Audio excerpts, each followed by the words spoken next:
Hey guys, so we're back at it again with the E90. We'd recently replaced the lower control arm, and now we're going to go ahead and replace the inner and outer tie rod end. Okay, so this first nut on the top of the ball joint, I believe is a 23mm on this car. This is the stock one that came with it. I don't have a 23mm, and I found on the other side that a 24mm socket works just fine. It doesn't strip it or anything. Once you have the nut loose, you're gonna need to use a T40 to slide this into the hole to hold the ball joint from spinning, and then you can use a 24mm wrench to continue loosening the actual nut on the top there. Okay, so this is the new tie rod that I got from FCP Euro. It's a Fevy Bilstein. So before you take your old control arm off, it's a good idea to count how many threads are here and then replicate that when you install the new one. You put all the pieces back together, make sure you spin this on enough times where you have the same thread count. Now you will have to get an alignment right after doing this. I don't suggest driving after any type of commuting. You want to take it right in for an alignment. But just to get it, dialed in as best you can, make sure to count the threads and just match that when you install the new part. Okay, so another tip when getting the nut off, I don't know if this will happen for you. I don't know why my car is doing this right now, but my steering wheel won't lock. Even if I take my keys out and I'm spinning it back and forth, for some reason my steering wheel won't lock. Because of this, it makes it a little difficult to get certain parts off that are really torqued on there. So when I was getting the passenger side off, I had my wife hold the steering wheel while I pulled on it with the wrench. Now on the driver's side, that's not an issue because I have the steering wheel turned to the left, and I'm also taking the wrench and I'm pulling to the left.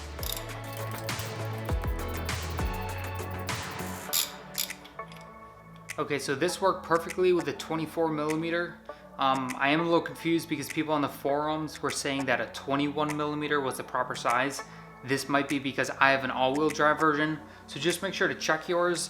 Again, it may be a 24 or it may be a 21. So now I'm going to use a T50 to loosen the middle bolt in order to separate the outer tie rod from the inner tie rod.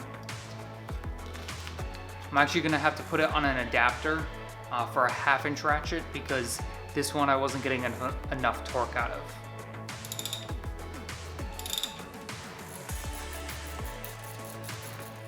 So I do suggest loosening that middle nut with the T50 before taking the ball joint out. I took the ball joint out first on the other side, and then I had nothing to hold the tie rod ends in place when I loosened this, and so I ended up having to reinstall the ball joint to get the T50 loose. Okay, so I just went and I counted the number of threads that I can see on the inner tie rod. So now that I have that, I can now start loosening and separating the two. You just take a 13mm wrench, and the inner tie rod is grooved to fit a 13mm. You just start spinning it and it will start separating the two.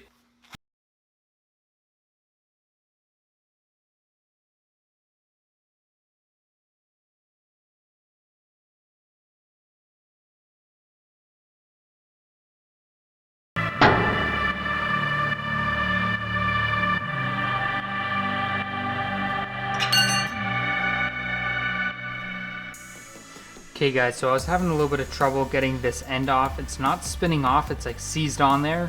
So I was gonna continue working to see if I can just get the whole tie rod end out and then maybe separate them afterwards. You're gonna wanna keep this rubber boot for when you replace it. You'll wanna use this on the next one. So this is just a metal clamp that you just use pliers to get off.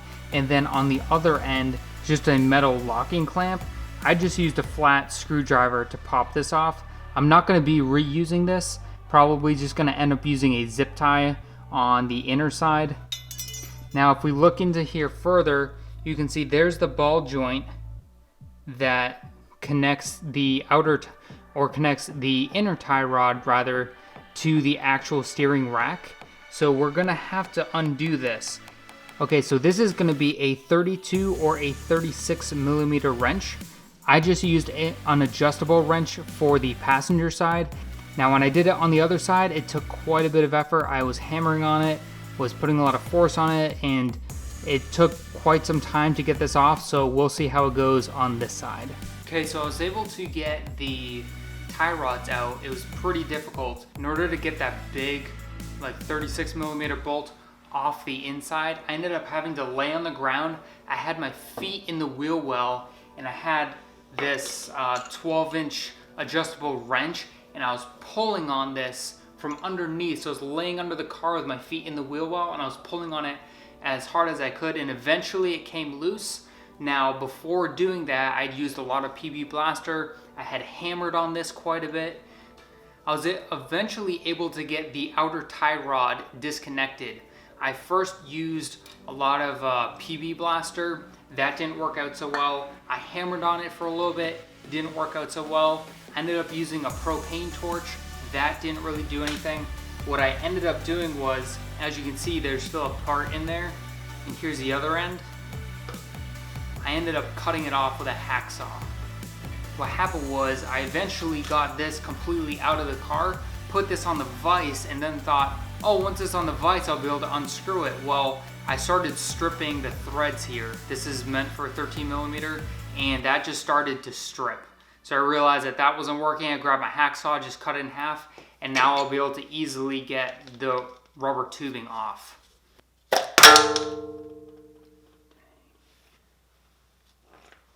Okay, so now that we have that out of the way, what I'm gonna do is completely disconnect these two tie rod ends, the inner from the outer tie rod.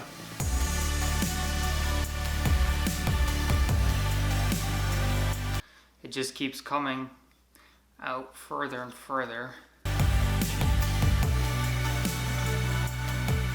Okay, so I have these disconnected. What I'm gonna do is install this first, and then from there, I'm gonna insert the rubber tube over it, fit that in so this is all locked into place. Then from there, put this one on, and I've counted my threads. On the old one, I had 8 threads showing. It was about exactly 8 threads. So I'm gonna spin this back on to about 8 threads, and then tighten the actual nut down so that locks it in place. And then I'm gonna insert this back in the wheel hub assembly. Okay guys, so I just finished installing the driver's side tie rod, the inner and outer tie rod ends. So everything went back in pretty well. It took about 15 minutes to get everything back together. Now tomorrow I have an appointment set up to go get my tires aligned. And if you're doing the same job on your car, definitely set up an appointment to get your tires aligned. Even though I made sure that everything was dialed in properly the best I could, it's still not gonna be good enough for going on the highway. So again, definitely just make sure you have an appointment set up. Okay guys, thanks for watching. Hopefully this helped you guys. I did the passenger side first just to learn exactly what to do, and then I filmed myself doing the driver's side just to be able to show you guys how I did it. So again, I hope this helps. Please leave a like button if you did find this valuable, and I hope to catch you in the next video.